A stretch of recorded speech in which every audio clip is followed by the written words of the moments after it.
an osteon. An osteon is a single unit of bone, and the osteon or haversian system is composed of a central canal. That central canal is going to hold blood vessels. It's going to have concentric lamella, and these are the rings that go around. And actually, I mean, it's more than just a ring. That ring represents the material in between. It's, again, if you think about taking a piece of paper and putting it between two pieces of plastic, and usually you run it through a heater, what is that called? Laminating. So basically we have a sheet of bone that's laminated on top of another sheet of bone that's laminated on top of another sheet of bone. And when we look at it on end, it gives us this ring appearance, almost like a tree. You cut through a tree, you see those rings. That's the appearance that we get. And then also, it almost looks like there's little ants sitting along those rings. Those are going to be the osteocytes, again, sitting in a lacuna. Okay, and so if we look at that central canal, we also call it a haversian canal, and that's going to run parallel to the long axis of the bone. So again, when we look at the bone on end, we see just a circle. If we were to slice the bone lengthwise, we would see more of a long channel. And then, again, the lamella are the concentric circumferential, hard word to say, circumferential rings within the bone. And then we have blood vessels that are going horizontally, and these are called perforating canals or Volkmann's canals.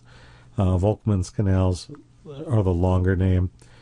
And again, they're going to go perpendicular to the long axis of the osteon, and basically that allows for collateral circulation between the central canals. So it helps to bring blood deeper into the bone.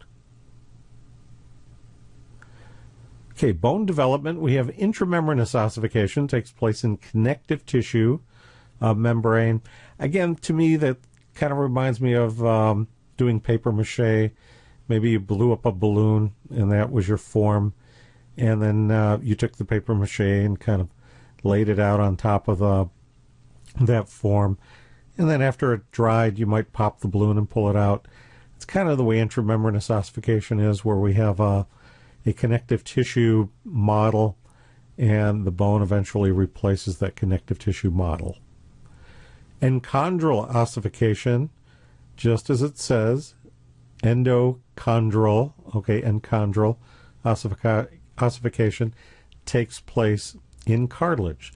So we start off with a hyaline cartilage model, and eventually that gets replaced by bone. And as an adult, all that's left is our articular cartilage, the cartilage that's on the ends of our long bones, making our joints. And so both of these methods of ossification produce what's called woven bone that's then remodeled, and after remodeling, you pretty much can't tell the difference between one or the other.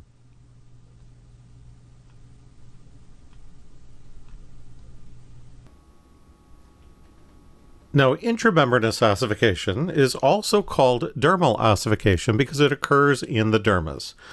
And it also produces dermal bones such as the mandible, your jaw bone, and the clavicle, your collarbone. And there's three main steps in intramembranous ossification.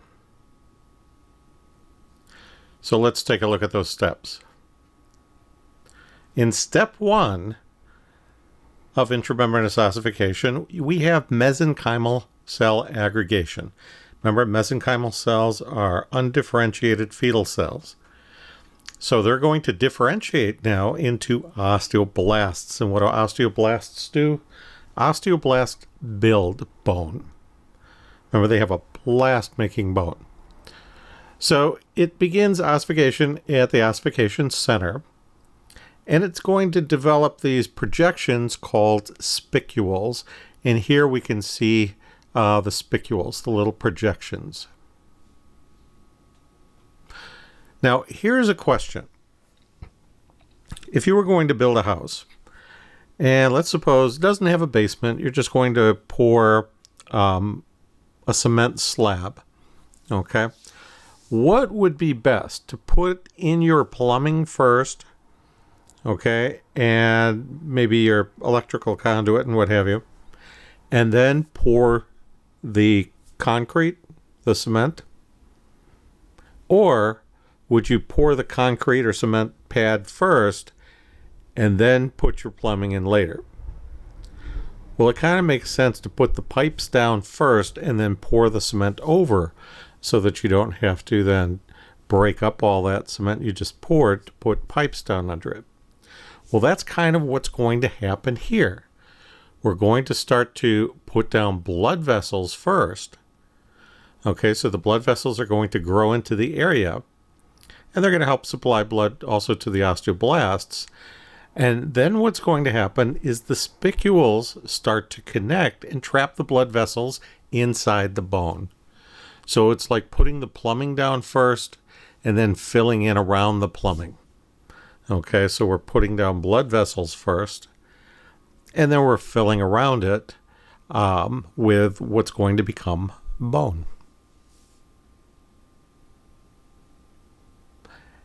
And then step 3, we have spongy bone is going to develop, and it's going to be then remodeled into the osteons of compact bone, the periosteum, which is the layer on the outside of the bone, or marrow cavities.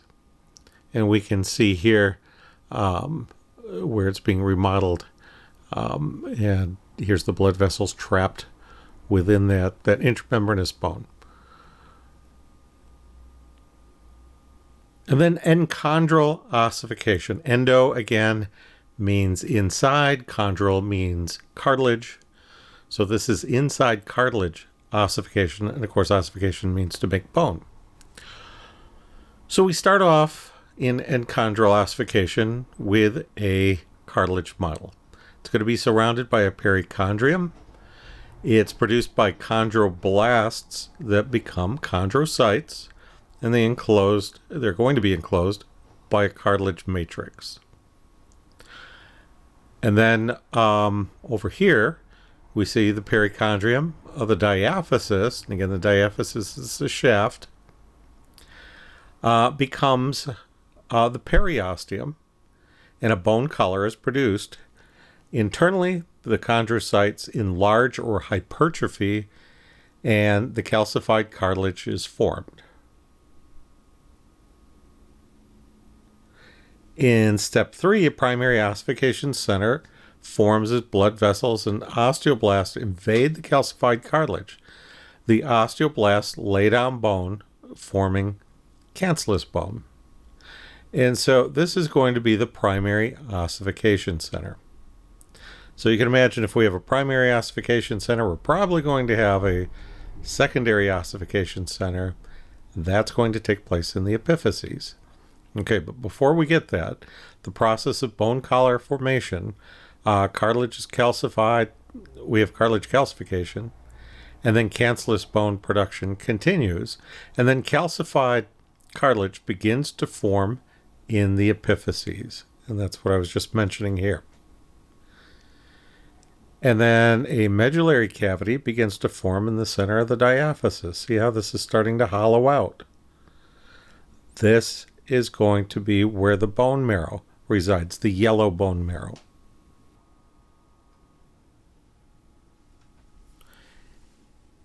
And here we see the secondary ossifications that I mentioned earlier in the epiphyses. And these are going to grow outward. And so you can see that what was left of the hyaline cartilage model is getting smaller and smaller. And then this would be still kind of an infant. This would be an adolescent that's still growing. You can see the actual growth plates here.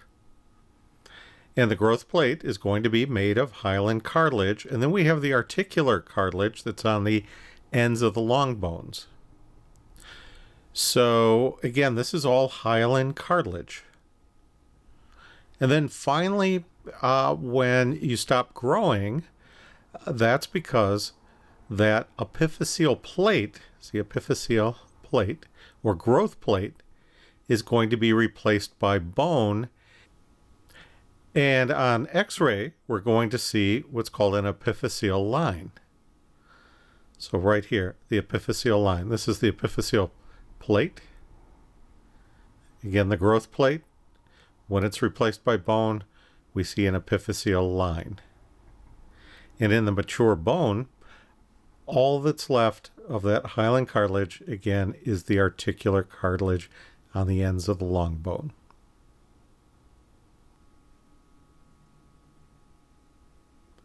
And now looking at bone growth, we have what's called appositional growth. And this is new bone on old bone or cartilage surface. This is typically growth in width. Now, if we're looking at growth in length, we're going to be looking at the epiphyseal plates. And remember the epiphyseal plate that we looked at earlier, made of hyaline cartilage? Well, this is what it looks like microscopically. Okay. And so we're going to have these different zones. Basically, where it's going from the typical hyaline cartilage, that we've looked at before, and going through its changes. Well, first of all, its growth. So this is where the growth in length is taking place. And then eventually that cartilage ossifying or turning into bone.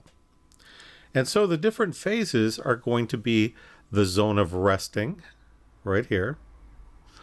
Okay, the zone of proliferation. Proliferation means you're getting many more of those. They're reproducing basically, and they're creating this stacked coin effect.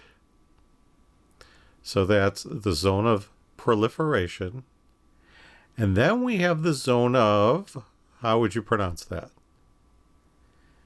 Okay, if you said hypertrophy, that's not exactly the way it's pronounced. It is hypertrophy. Okay, hypertrophy. And this means enlarged. And so the zone of hypertrophy or zone of hypertrophication, the cells are getting plumper. They're getting bigger. And then we have the zone of calcification. And what I should have put up here is the zone of ossification. So here's the zone of ossification. So how are you going to remember that? The resting zone, the zone of proliferation, zone of hypertrophy, zone of calcification, and then finally the zone of, here's the zone of calcification, and then finally the zone of ossification. Here's how I remember it. I think about if I'm at home sitting on the couch, okay, and I'm just sitting there resting, watching TV. So that's the zone of resting. All of a sudden you hear the doorbell ring and you're like, I wonder who that could be. So you run over to the door and kind of peek out, and there's all your family. And you forgot that this is the week for your family reunion. You thought it was next week, and you're hosting. So you open the door and everyone starts coming in single file. And the room is just being proliferated by your family members. So they're all proliferating through the door. Okay. So again, here they are in single file. And of course, where does everybody like to hang out? In the kitchen. So everybody's in there and they're snacking, and you can actually see their stomach starting to get bigger and bigger. That's the zone of hypertrophy as their stomachs get big. And then we make the dinner and everything. And so everybody's sitting there with a big stomach, the guys are loosening their belts, and so everybody's just sitting there not wanting to move. They're just like a statue. They're just calcified. Okay, so that's the zone of calcification. Okay. And then, of course, the dog comes over and he wants something. What does he want? Wants a bone. Okay, so you toss the dog a bone. What is the term we use for bone? Or to turn into bone, that would be ossify. So that's the zone of ossification. Okay, so one more time, sitting on the couch, you're resting. You open up the door after the doorbell rings and people are coming through your door. That's the zone of proliferation. Everybody goes to the kitchen, they're stuffing themselves, their stomach is getting bigger. That's the zone of hypertrophy. Everybody's sitting there like a statue, they don't even want to move. Zone of calcification. You toss the dog a bone. Oops, sorry, I smacked him. Sorry, pup. And that is the zone of ossification. So I hope that helped. And looking at this picture, again, we can kind of see the same thing. We have the zone of resting, zone of proliferation, zone of hypertrophy, zone of calcification, and then finally it turns into bone, the zone of ossification. And you can see that as these proliferate, it's going to cause this to increase in length.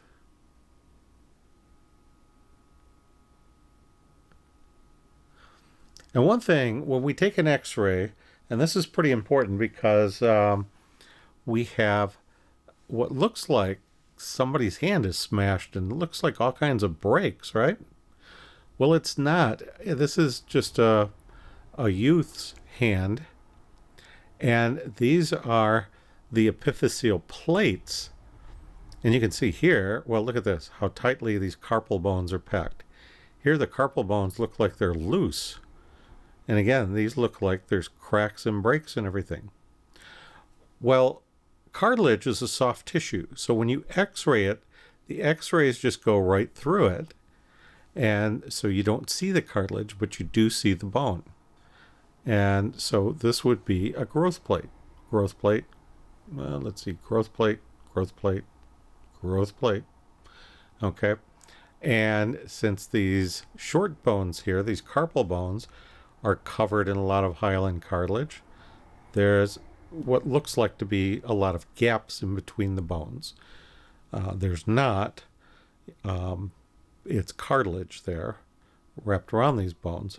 But again, as these bones grow and start to replace that cartilage, you can see where you have more bone touching. Now, there's still cartilage in between there, but the majority of the bone is now made of bone, okay? And these epiphyseal plates, again, as they fuse, we see them as epiphyseal lines. See the line here, the line here. Yeah. They've got the arrows pointing there, but it's not as obvious. Here, very obvious. Very obvious. Okay. And so let's go ahead and take a look at bone growth in width. And that's that appositional growth. And I have a little animation to help with that.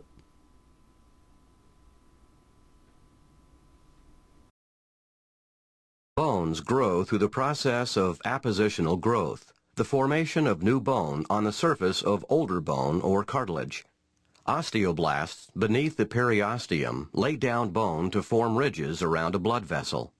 The blood vessel lies in a groove between the ridges. The groove is transformed into a tunnel when the bone built on the adjacent ridges meets. The periosteum of the groove becomes the endosteum of the tunnel. Osteoblasts from the endosteum lay down bone to form a new concentric lamella. The production of additional concentric lamellae fills in the tunnel and completes the formation of a new osteon. And so factors affecting bone growth, we have nutrition. Vitamin D is very important. It's necessary for absorption of calcium from the intestines. And if you have insufficient amounts, that can cause rickets or osteomalacia. And what osteomalacia means is soft bones. And let me just show you here. Here's someone, a teenager, with rickets. And you can see the bowed legs. So if the legs are soft and you're standing upright here, the weight of the body is going to start to deform those legs and cause them to bow out. Now this x-ray is not from this person. I found it separately. But with this x-ray, you can see all these growth plates here. So just to go back to the previous couple slides where we talked about growth plates, you can see in this skeleton that this would be a younger person, an adolescent.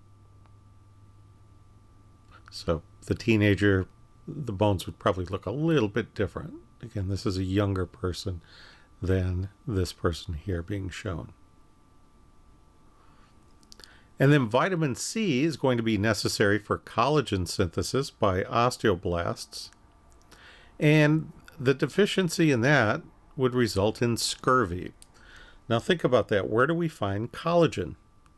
Well, we find it in the skin, we find it in the teeth, in the bones, and I could go on forever because it's found in just about every tissue of the body. So you can see where if you have a collagen deficiency, okay, you don't have enough collagen being produced, then if you get a cut, it's going to take longer to heal, because remember we lay down collagen fibers to knit those cuts together. Bones are going to break more easily.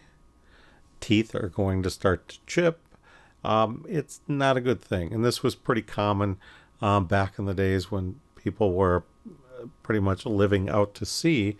There was very few rations they actually brought with, and they didn't realize that certain vegetables, citrus fruits especially, contain vitamin C, and they would prevent scurvy.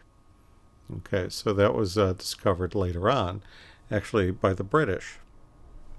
And the British, on their ships, they were required to eat, I think it was like a half a lime twice a day or something like that. And that is what counteracted the scurvy. And the next thing that affects bone growth are hormones. So the big one is the growth hormone from the anterior pituitary. The thyroid hormones required for growth of all tissues, and then sex hormones such as estrogen and testosterone. And if you think about puberty, when do a lot of growth spurts take place? During puberty.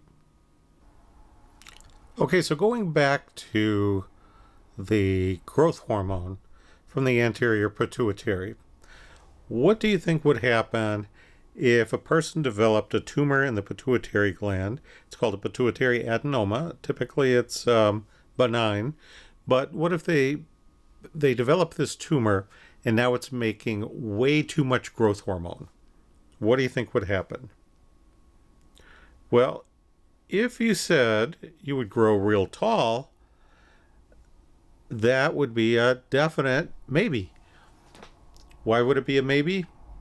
Because what do you need in order to grow tall?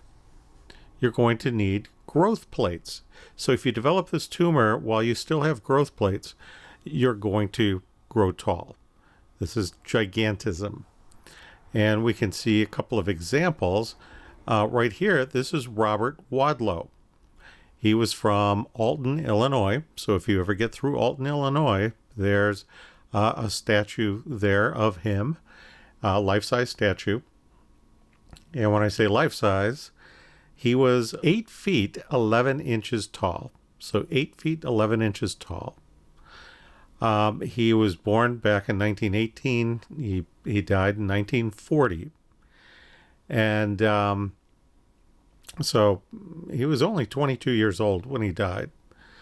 Basically, the body is not really built to withstand all of this pressure and all this weight on the joints. The organs really have to struggle. The heart really has to struggle.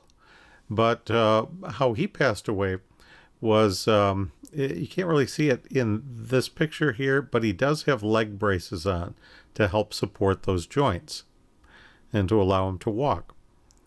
Well, he traveled all over the country, talking about his height and everything, and for people to see him. He was kind of an attraction, to come see. Well, one thing that happened to him was, with all that traveling and everything, the braces began rubbing on his leg, and eventually he began developing sores on his legs. Now, back at that time, 1940, we still really didn't have antibiotics. Antibiotics had been discovered earlier, as far as like penicillin, but it hadn't been used therapeutically yet. And so that sore became very infected and traveled to the blood and developed septicemia. And that's what he died from, was septicemia from an infection. Now, this lady on the right, her name is Sandy Allen. And I had the pleasure, the honor to meet her back in the 1980s. And just to give you an idea how tall she is, well, first of all, she's 7 foot 7 inches tall. And I might have been a little bit larger than this lady, but there was a picture of me that I hope I find. I've misplaced it, but there's a picture of me standing next to Sandy, and Sandy is leaning with her arm on my head.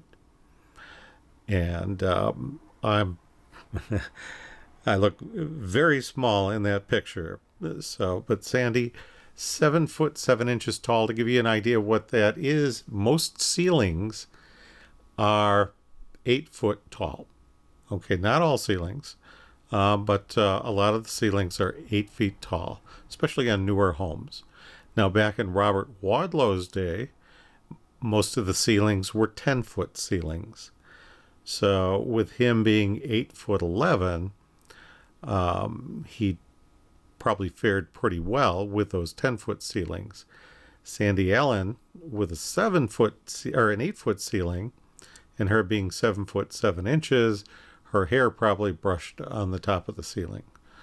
So, but Sandy was a very sweet lady. She's the one that told me about how, how bad her ankles and joints and everything hurt.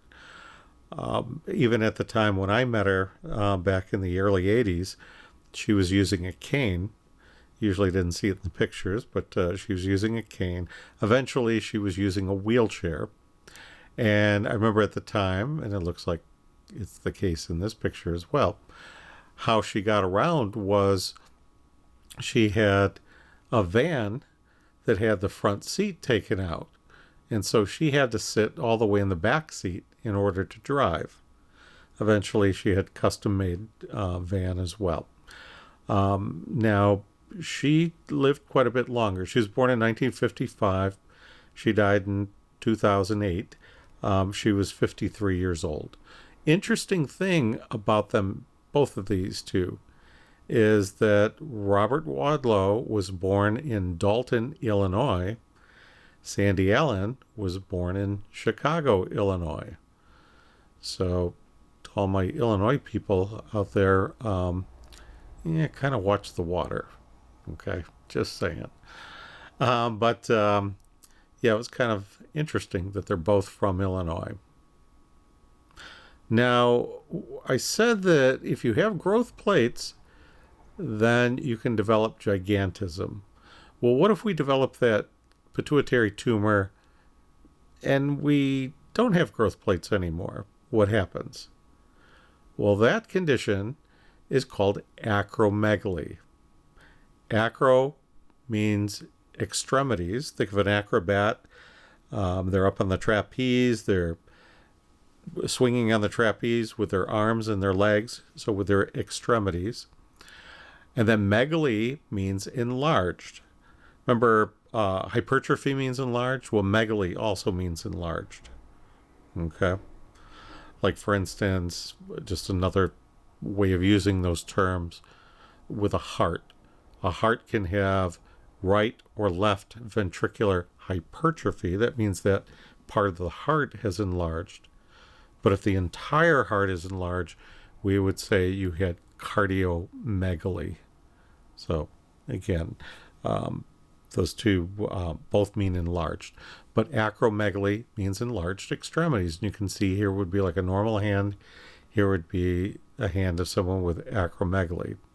With acromegaly, the head becomes larger, the jaw begins to elongate, the nose broadens out, and you can see this lady here before the pituitary tumor, and after the pituitary tumor you can see the progression of the acromegaly.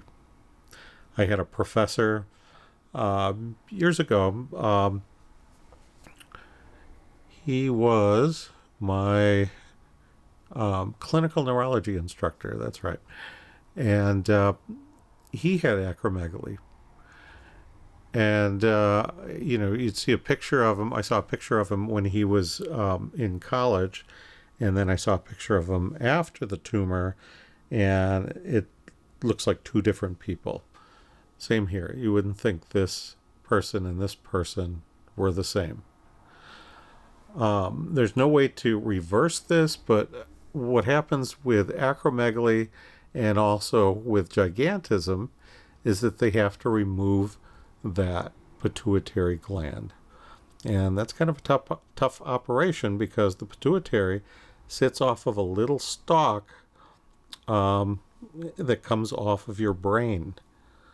So sometimes they have to cut the skull open and gently lift up the brain without tearing nerves or anything and try to get at that pituitary gland, or they have to go up through the nose where they would chip through the skull, chip through a sinus up there that's called the sphenoidal sinus, and then finally get into this little saddle-like area of the skull called the sella turcica, and that's where the pituitary gland sits. When we talk about the skull, I'll go over that in more detail again and mention that when I point out the sella turcica. But anyway, either way, it's a little invasive and carries its own risks and everything. But the pituitary does have to be removed.